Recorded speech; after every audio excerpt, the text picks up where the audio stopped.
మా latest videos కోసం మా ఈ తెలుగు న్యూస్ ఛానల్ సబ్స్క్రైబ్ చేసి గంట సింబల్ యాక్టివేట్ చేసుకోండి. ఆవు శివుడిని అడిగిన 3 ప్రశ్నలు. ఈ కథ విన్నవారి జీవితంలో సమస్త దుఃఖాలు తొలగిపోతాయి. గోమాత స్వయంగా చెప్పిన ఈ పవిత్ర కథ మనల్ని జ్ఞానంతో నడిపిస్తుంది. ఈ కథ మీ కుటుంబంలోని సమస్యలను తొలగించే శక్తిని కలిగి ఉంది. ఈ కథలో గోమాత మనుషులు చేసే ఏ పాపాలు వారిని దారిద్ర్య వైపు నడిపిస్తాయో చెప్పింది. అంతేకాదు ఏ 3 వ్యక్తుల వల్ల ఇంట్లో అశాంతి కష్టాలు తప్పవో కూడా చెప్పింది. ఆ 3 ఇంట్లో ఉండే మహాలక్ష్మి ఆ ఇంటి వైపు కన్నెత్తి కూడా చూడదు. ఈ కథ చాలా పవిత్రమైనది, హృదయాన్ని కదిలించేది. కాబట్టి ఈ వీడియోని ఎక్కడా స్కిప్ చేయకుండా చివరి వరకు చూడండి. అప్పుడే మేము మీకు ఏం చెప్తున్నామో పూర్తిగా అర్థమవుతుంది. ఫ్రెండ్స్, ముందైతే మా వీడియో నచ్చితే లైక్ చేసి షేర్ చేయండి. అలాగే మా ఛానల్ని కూడా సబ్స్క్రైబ్ చేసుకొని మాకు సపోర్ట్ చేయండి. అలాగే శ్రీమాత్రే నమః అని కామెంట్ చేయండి. ఇక ఆలస్యం చేయకుండా కథలోకి వెళ్ళిపోదాము. చాలా కాలం క్రితం 8000 సంవత్సరాల నాటి సంగతి. కైలాస పర్వతంపై శివ పార్వతులు కూర్చుని ఉన్నారు. ఆ చల్లని వాతావరణంలో శాంతమైన గాలిలో పరిమళాలు, పక్షుల కిలకిల నాదాలు, దూరంగా జలపాతాల సవ్వడి. అబ్బా, ఆ దృశ్యం ఊహించుకుంటేనే మనసు పరవశిస్తుంది. అప్పుడు పార్వతీదేవి శివుడిని చూస్తూ మధురమైన స్వరంతో, స్వామి, ఎన్నాళ్ళయింది మనం భూలోకంలో సంచరించి. నా మనసు అక్కడి సౌందర్యాన్ని చూడాలని తహతహలాడుతోంది. ఈరోజు అక్కడికి వెళ్దామా అని అడుగుతుంది. శివుడు మందహాసంతో, ఉమా, నీవు చెప్పింది నిజమే. భూలోకంలో ఏం జరుగుతుందో చూద్దాం అని అన్నారు. ఆ క్షణంలోనే శివపార్వతులు భూలోకంలో అవతరించారు. అక్కడ ఒక అందమైన తోటలో ఒక పెద్ద వృక్షం నీడలో కూర్చున్నారు. చుట్టూ పచ్చని గడ్డి, ఆ గడ్డిని ఆనందంగా మేస్తున్న గోవులు. అప్పుడు ఆ గోవుల్లో ఒక గోమాత శివపార్వతుల వద్దకు వచ్చి నమస్కరించింది. గోమాత వినయంగా, దేవా, మీ దర్శనం పొందటం నా అదృష్టం. నా మనసులో ఒక ప్రశ్న ఉంది. ఎంతోమంది సాధువులను అడిగాను, కానీ సమాధానం దొరకలేదు. దయచేసి నా సందేహాన్ని తీర్చండి. శివుడు ఆప్యాయంగా, గోమాత, నీ ప్రశ్న ఏమిటి చెప్పు అన్నారు. గోమాత ఇలా చెప్పింది. ప్రభు, మనుషులు ఏ పాపాల వల్ల దరిద్రంలోనికి జారిపోతారు? ఇంకా ఏ 3 వ్యక్తుల వల్ల ఇల్లు నాశనం అవుతుంది? అసలు దరిద్రం, ఐశ్వర్యం ఇవన్నీ కేవలం విధి వల్లనే వస్తాయా అని అడిగింది. అప్పుడు శివుడు నవ్వుతూ, గోమాత, నీ ప్రశ్నలు చాలా గొప్పవి. విధి ఒక్కటే అన్నీ నిర్ణయించదు, మనిషి చేసే కర్మలు కూడా దీనికి కారణం. నీకు సమాధానం ఒక కథ రూపంలో చెప్తాను, శ్రద్ధగా విను అంటూ శివుడు కథను ప్రారంభించారు. 8000 సంవత్సరాల క్రితం అవంతిపురం అనే అందమైన పట్టణంలో ఒక వ్యాపారి ఉండేవాడు. అతని పేరు విశ్వనాథ్. అతనికి 2 కొడుకులు, వీరభద్ర, విష్ణు. ఈ 2 తండ్రిలాగే సజ్జనులు, నీతిమంతులు. విశ్వనాథ్ తన కుటుంబంతో సుఖ శాంతులతో జీవించాడు. అతను తన కొడుకులకు ఘనంగా వివాహాలు చేశాడు. 2 కోడళ్ళు, లక్ష్మి, సరస్వతి, ఇంటి పనులను సమర్థవంతంగా నిర్వహించేవారు. చిన్న కోడలు లక్ష్మి ఇంట్లోకి అడుగుపెట్టిన రోజు నుంచి ఆ ఇంటిలోనికి మహాలక్ష్మి స్వయంగా వచ్చినట్లు అయింది. విశ్వనాథ్ వ్యాపారం రెట్టింపు చెందింది. ఇంట్లో ధనం, ధాన్యం ఎప్పుడూ నిండుగా ఉండేవి. ఆ ఇంటి వాతావరణం ఎంతో పవిత్రంగా, శాంతిమయంగా ఉండేది. కొడుకులు, కోడళ్ళు ఒకరినొకరు గౌరవించుకునేవారు. ఏ పని చెయ్యాలన్నా అందరూ కలిసి సలహాలు తీసుకునేవారు. విశ్వనాథ్ వ్యాపారం రోజురోజుకు అభివృద్ధి చెందుతుంది. ఒకరోజు విశ్వనాథ్ తన కొడుకులను, కోడళ్లను పిలిచి, కుమారులారా, నా వయసు పైపడింది. ఇక నాకు వ్యాపారం నడపటం కష్టంగా ఉంది. ఈ బాధ్యతను మీరు తీసుకోండి అని అన్నాడు. కొడుకులు తండ్రి మాటను గౌరవించి వ్యాపారాన్ని హుందాగా నడిపించారు. విశ్వనాథ్ హాయిగా నిద్రపోయేవాడు. కానీ ఒక మనిషి సుఖాన్ని చూసి ఈర్ష్యపడేవారు ఎప్పుడూ ఉంటారు. అవంతిపురంలోని కొందరు విశ్వనాథ్ ఐశ్వర్యాన్ని చూసి కుళ్ళుకునేవారు. ఈ విశ్వనాథ్ ఎంత సుఖంగా ఉన్నాడు, అతని వ్యాపారం రోజూ పెరుగుతుంది, ఇంట్లో ఏ గొడవలు లేదు అని అనుకునేవారు. ఈర్ష్య వారి మనస్సులో విషబీజాలను నాటింది. శివుడు గోమాతతో అన్నారు, గోమాత, చెరువులో పెద్ద చేప చిన్న చేపలను చూసి వాటిని మింగేయాలని చూస్తుంది. అలాగే మనిషి కూడా ఇతరుల పురోగతిని చూసి వాటిని నాశనం చేయాలని ప్రయత్నిస్తాడు. ఒక జ్ఞాని చెప్పినట్లు మనిషి తన దుఃఖంలో ఉన్నప్పుడు అంతగా బాధపడడు, కానీ ఇతరుల సుఖాన్ని చూసి చాలా కుళ్ళుకుంటాడు. ఈర్ష్యతో పట్టణంలోని కొందరు విశ్వనాథ్ కుటుంబంపై కుట్రలు పన్నారు. వారు విశ్వనాథ్ కుల గురువైన ధర్మశాస్త్రి వద్దకు వెళ్ళి, గురువుగారు, మీరు ఇక్కడ కష్టజీవనం గడుపుతూ ఉన్నారు, కానీ ఆ విశ్వనాథ్ ఐశ్వర్యంతో జీవిస్తున్నాడు.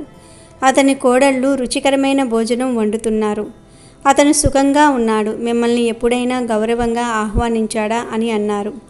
ధర్మశాస్త్రి మనసు కొంచెం కలత చెందింది. నిజమే, విశ్వనాథ్ చాలా కాలంగా నన్ను ఆహ్వానించలేదు.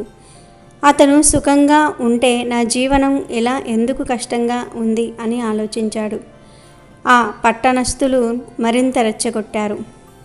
గురువుగారు, మీరు ఏదైనా చేయాలి. విశ్వనాథ్ ఇంట్లో కొంచెం అశాంతి వస్తే అతను మిమ్మల్ని పూజల కోసం పిలుస్తాడు. అప్పుడు మీకు డబ్బు లభిస్తుంది అని అన్నారు. ఆ మాటలు ధర్మశాస్త్రి మనసులో గూడు కట్టుకున్నాయి. అతను తన గురువైన సదాశివాచార్యుల వద్దకు వెళ్ళి, గురుదేవా, నా కుటుంబం ఆకలితో అలమటిస్తోంది. విశ్వనాథ్ ఇంట్లో సమస్యలు లేకపోతే అతను నన్ను పూజలకు ఎలా పిలుస్తాడు? నా జీవనం ఎలా గడుస్తుంది అని వాపోయాడు. సదాశివాచార్యులు ధర్మశాస్త్రి మాటలు విని, శిష్య, విశ్వనాథ్ ఇంటి సుఖానికి కారణం అతని చిన్న కోడలు లక్ష్మి. ఆమె ప్రతిరోజు విష్ణుమూర్తి మహాలక్ష్మిని భక్తితో పూజిస్తుంది. ఆ దివ్య కృప వల్ల ఆ ఇల్లు సంపదతో నిండి ఉంది. నీవు ఒక ఉపాయం చేయి. విశ్వనాథ్ ఇంటికి వెళ్ళి ఒక కంచు గిన్నె అడుగు. ఆ గిన్నెను నీ ఇంట్లో ఉంచు. కొద్ది రోజుల్లో వారి వ్యాపారంలో నష్టం, ఇంట్లో కలహాలు మొదలవుతూ ఉంటాయి అని చెప్పారు. ధర్మశాస్త్రి సంతోషంగా ఇంటికి వచ్చి మరుసటి రోజు విశ్వనాథ్ ఇంటికి వెళ్ళాడు. విశ్వనాథ్ అతన్ని చూసి, గురువుగారు, ఎంతో కాలం తర్వాత మీ దర్శనం, అంతా క్షేమమేనా అని ఆనందంగా ఆహ్వానించాడు. ధర్మశాస్త్రి, అంతా బాగుంది. ఇటుగా వస్తుంటే మిమ్మల్ని చూద్దామని వచ్చాను అంటూ కాసేపు మాటలు కలిపాడు. తర్వాత విశ్వనాథ్, నీళ్లు తాగాలనిపిస్తోంది, కంచు గిన్నెలో నీళ్లు తెమ్మను అన్నాడు. విశ్వనాథ్ నవ్వుతూ, సరే గురువుగారు అని లోపలికి వెళ్ళాడు. అప్పుడు లక్ష్మి ఆ గిన్నెను చూసి, వాస్తు శాస్త్రం గురించి తెలిసిన ఆమె ఏదో తప్పు జరుగుతుందని గ్రహించింది. ఆమె తన మామయ్య వద్దకు వెళ్ళి, మామయ్య, ఆ గిన్నె కాసేపు నాకు ఇవ్వండి, తిరిగి ఇస్తాను అని అడిగింది. విశ్వనాథ్ ఆ గిన్నెను ఇచ్చాడు. లక్ష్మి ఆ గిన్నెలోని నీళ్లను తీసుకుని వెళ్ళి గోమాతకు తాగించింది. తర్వాత కొత్త నీళ్లు నింపి గిన్నెను విశ్వనాథ్ దగ్గరకు తీసుకువచ్చింది. విశ్వనాథ్ ఆ నీళ్లను ధర్మశాస్త్రికి ఇచ్చాడు. నీళ్లు తాగిన తర్వాత ధర్మశాస్త్రి, విశ్వనాథ్, ఈ కంచు గిన్నె చాలా బాగుంది, దీన్ని నాకు ఇస్తావా అని అడిగాడు. విశ్వనాథ్ నవ్వుతూ, ఇది చిన్న విషయము, తీసుకువెళ్ళండి అన్నాడు.